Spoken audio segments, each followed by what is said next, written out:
Hello everyone, welcome back to my YouTube channel. चलिए शुरू करते हैं। मेरा भाई भाई एक ऐसी प्रजाति है जिसे हम 24 घंटे लड़ते हैं, लेकिन ये रिश्ता सिर्फ लड़ाई तक सीमित नहीं है। जब भी एक बहन को एक भाई की ज़रूरत होती है, तब उस मुसीबत में सिर्फ वो भाई होता है जो उसकी ढाल बनकर खड़ा रहता है। चलिए शुरू करते हैं। अंश और राधा भाई बहन हैं। बचपन से एक दूसरे के दोस्त, एक दूसरे की ढाल। राधा को जब भी पापा डांटते, अंश हमेशा उसके आगे ढाल बनकर खड़ा रहता। राखी का दिन आया। राधा सुबह से नाराज थी क्योंकि अंश ने गिफ्ट देने से मना कर दिया था। अरे राधा सुन तो, मैं कॉलेज में नया हूँ, सारे पैसे तो स्टडी में लग गए, पैसे बचे ही नहीं तो गिफ्ट कहाँ से दूँ? मैं राखी नहीं बांधूंगी, राधा गुस्से में बोलकर चली गई। लेकिन बाद में माँ ने समझाया कि राखी सिर्फ गिफ्ट का त्यौहार नहीं, ये तो दिल का त्यौहार है। तुम अपने भाई से कोई प्रॉमिस क्यों नहीं गिफ्ट में ले लेती? गिफ्ट तो पुराना हो सकता है, खराब भी हो सकता है, पर प्रॉमिस तो हमेशा चलता है, पूरी लाइफ टाइम के लिए। राधा को माँ की बात अच्छी लगी। वो राखी लेकर भाई के पास गई। ठीक है, गिफ्ट मत देना, बस मुझसे एक प्रॉमिस करो, चाहे कुछ भी हो जाए। जब भी मुझे तुम्हारी ज़रूरत होगी, तुम मेरे पास आओगे, मेरी रक्षा करोगे, और जब भी मैं रोऊंगी तो मुझे हंसाओगे। बोलो, मंजूर है? अंश ने राधा का माथा चूमा और बोला, ये वादा रहा, जब भी तुम्हें रोना आएगा तो मैं तुम्हें हंसाने आऊँगा, चाहे मैं जहाँ भी रहूँ। और फिर दोनों साथ में हंस पड़े। कुछ साल बाद राधा की शादी का दिन आया। सब हंसी खुशी में लगे थे, पर अंश चुपचाप बैठा था।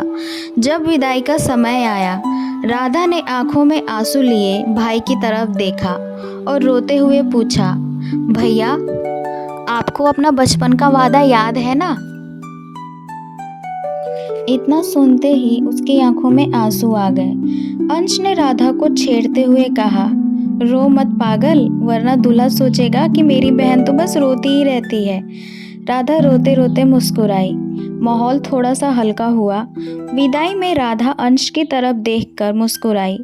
उसे पता था कि उसका भाई है जो हमेशा उसकी ढाल बनकर खड़ा रहेगा।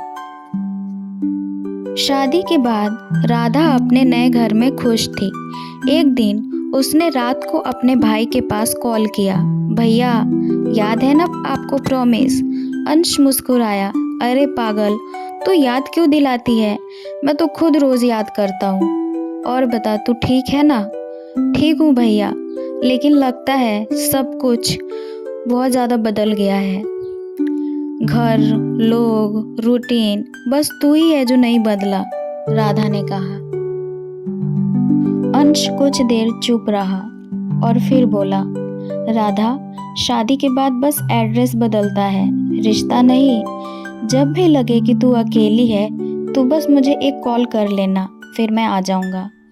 कुछ महीने बाद राधा बीमार हो गई। मायके की दूरी की वजह से उदास सी रहने लगी।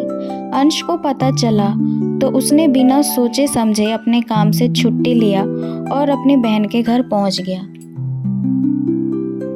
जैसे ही राधा ने अपने भाई को देखा, उसकी आंखें भर आईं।